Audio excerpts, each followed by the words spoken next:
gusto mo isabihin ko sa chat mo eh. Parang napapahinto ka na sa pag-aari. Ano naman. Muli nagbabalik po ang inyong lingkod, guys. Ayan, isang mapagpalang araw sa ating lahat. Tayo ay sumasabay lang kung ano po ang nire-reaksyonan ng ating mga kasamang reaktor. Ayan, huwag po natin kalimutan ang lahat ng mga karepa, reaktor, bios. Ayan, syempre, sila Kuya Bal, Kalinga Prab. Ayan, guys, makiklik naman po muna ng thumbs up bago tayo magpatuloy. At ayan ang thumbnail natin ay si Edo and si Arjin. Ito, gagawin natin maayos yung ating pag-reaction. Ano po? At siguro na may napanood na ninyo yung iba, nakapagbigay na ng opinion yung iba. So, kayo guys, ano ang magiging opinion nyo dito? Si Arjin ay nag-chat kay Edo at ayun na nga, nabanggit nga na marami na siyang utang. Bago tayo magpatuloy guys, tanungin ko muna po, no? Dahil si Arjin ay beneficiary ni Edo, dito po ba ay merong kasunduan na pag-aaralin, tutulungan ni Edo si Arjin hanggang sa mga tuition, hanggang sa makatapos? Pakicorrect po ako kung ito ba ay naipangako ni Edo. Yun, pero beneficiary ni Edo si Arjin. Tatanungin ko din po kayo, marapat po bang ang lahat-lahat, hindi naman lahat, hindi lahat, correct natin, baka tayo mapasama, marapat po bang ipakaasa ni Arjin kay Edo ang gastusin sa pag-aaral? Siyempre, malaki po ang gastusin dyan sa mga baong, sa mga project, pambili ng mga gamit, kasi ang course ay nursing, so malaki ang pagkakagastusan dito. Bakit pala ito yung napili niyang kurso? Pakicorrect nga ako guys, nursing ba si Arjin? Bakit nursing yung napili niyang kurso na alam naman niyang, kumbaga sabihin natin, na mahihirapan siya, natustusan ng kanyang pamilya ang unang-una yung tuition fee and panggastos. Bakit iyon ang kanyang napili? Meron bang kasiguraduhan na mayroong makakatulong sa kanya? Maliban kay Kalingap Edo, paano kung hindi na nga po siya i-vlog ni Edo? And marami din mga beneficiary pa si Edo na kailangan din tulungan and nag-i-scout pa din. Eto guys, pakinggan niyo muna ako ha, may paririnig ako sa inyo. Likha po ni Kalingap Edo at doon na natin ito nakuha kay Kuya July. Ito po oh. Ang gusto mo isabihin ko sa chat mo eh, parang napapahinto ka na sa pag-aari. Ano naman. Kasi mag-iba talaga yung mga bayarin, no? Parang gusto mo na lang magtrabaho sa sunod na taon.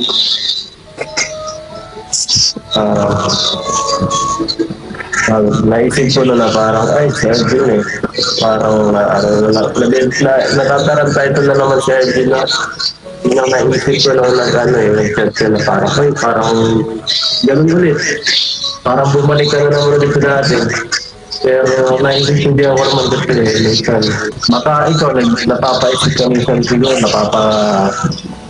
na parang sige, baka bihira ako mag-isip para natatakot ka na doon lang ang pinaka-source ng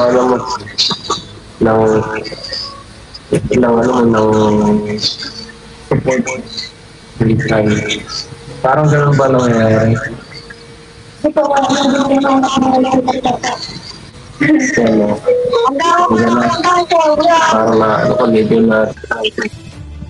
Ayun guys, narinig naman ninyo, no? Nag-chat si Arjin. Kasi yun nga, kinakapos na. Kinakapos na and nagkakaroon na ng mga utang. Ano ang dapat gawin dito? So, ang naisip ni Arjin ay mag-chat kay Edo. Oh, wait lang, may paririnig ulit ako sa inyo guys, ha? Mahihirapan ka talaga mag-ano, no? Sa tuition fee lang kaya kita. Kung matatakot ko dahil sa inyo nga. Pwede kita halimbawa, lipat na lang tayo. Kahit medyo simpleng course. Para medyo kaya-kayanin ko pa. Kasi kung minsan talaga, iba talaga yung yung gastos ng course mo din eh. Kasi minsan rin ako eh, kasi si Arjin po hindi naman sa Wala po talaga halos minsan na sponsor kay Arjun. Hindi ko ba yung sabi ko sa inyo? So, yun ang medyo nakakaano talaga, no? Sa lahat ng tinutulungan ko po, medyo kahit malakas po ang views niya, hindi po ganun kalaki yung tulong na naano sa kanya.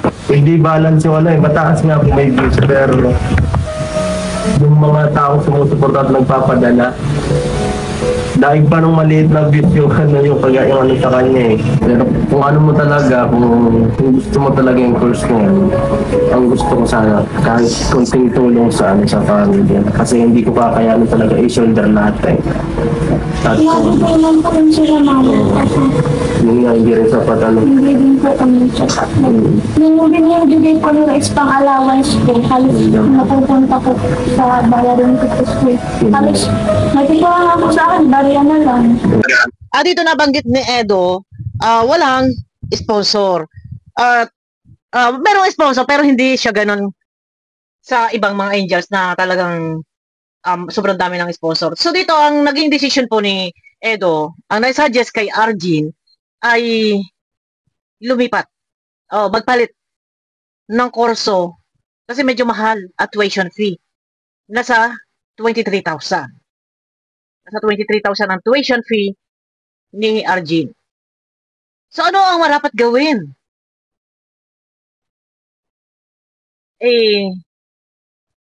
Marami din mong tinutulungan pa si Edo. Parang nakikita ko dito na parang may anak na si Edo na kailangan gampanan yung obligasyon. Pero hindi naman sa kung ano man. Kumbaga parang nauobliga si Edo patukol dito sa gastusan ni Arjun. Maganda yun ang isip ni Edo na kumbaga hanap na lang ng ibang kurso na medyo makakamura-mura. Kasi kung ipagpapatuloy mo yung nursing, ang problema nga ay ang mahal ng tuition fee, 23,000. Na kung tutuusin, ang tuition fee na to ay hindi lamang, kumbaga ibang tao ang pwedeng sumagot. Nandito din sana ang pakikipagtulungan ng mga magulang. No, hindi po pwede sasagutin lahat ni Edo hanggang sa makatapos ng pag-aaral. At i-correct nyo ako, kung ito ba ay may kasunduan, umpisa pa lang na pag-aaralin ni Edo hanggang sa matapos ay sasagutin ng kurso. Meron bang ganon?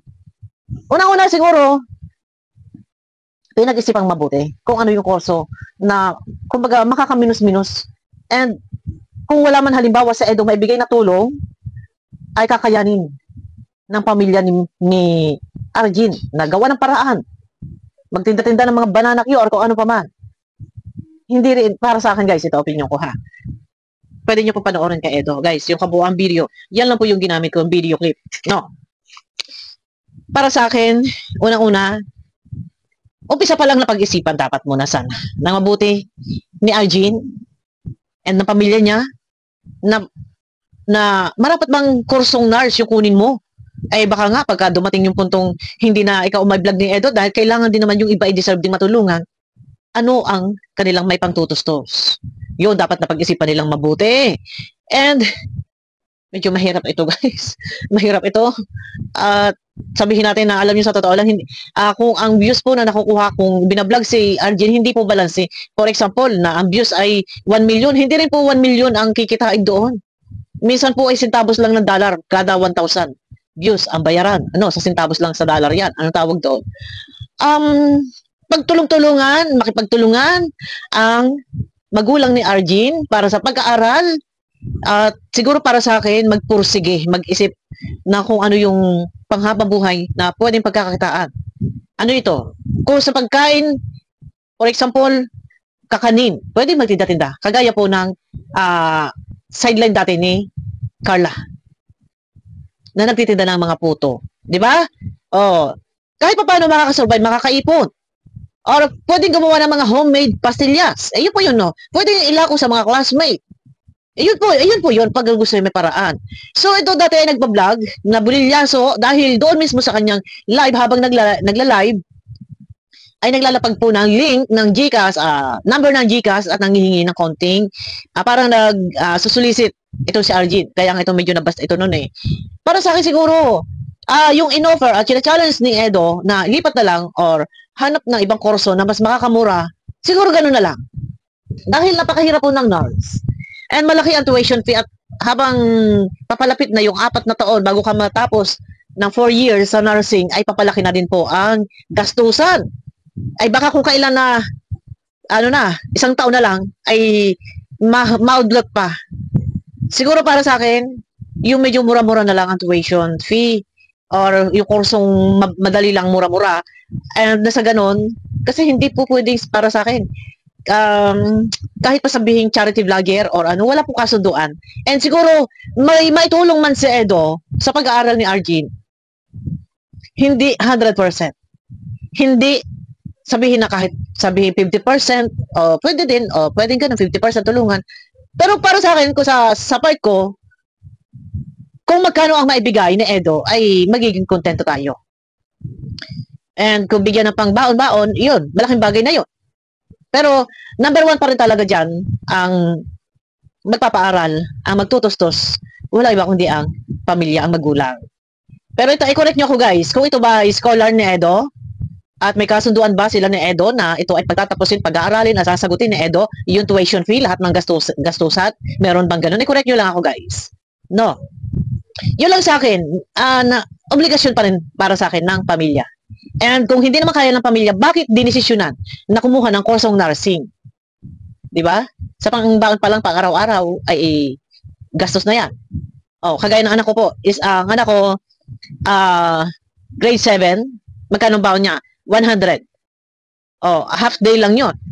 Pero minsan pinapalabisan ko po 'yon. Para kung sakali man na may gusto siyang bilhin, gusto siyang kainin, bilhin niya. Kasi sinasabi ko, ubusin mo yung pera mo, kainin mo kung ano yung gusto mong kainin pag recess para hindi ka nagugutuman. Kasi nakakawa po yung bata na tinitipid natin. Titipirin natin kasi yung kailangan nag-aaral, mahirap mag-aaral kapag ang bata ay kulang ang laman ng walang laman ng tiyan and makakaramdam ng kagutuman ay hindi makakapag-concentrate sa pag-aaral. Yan. Ang pagpapaaral po ay hindi ganun kadali. Yan, no. Pero sana sa pakikipagtulungan din ng mga magulang, mag-isip, magsumikap sila. Maging si Arjin, tulungan din niya yung sarili niya na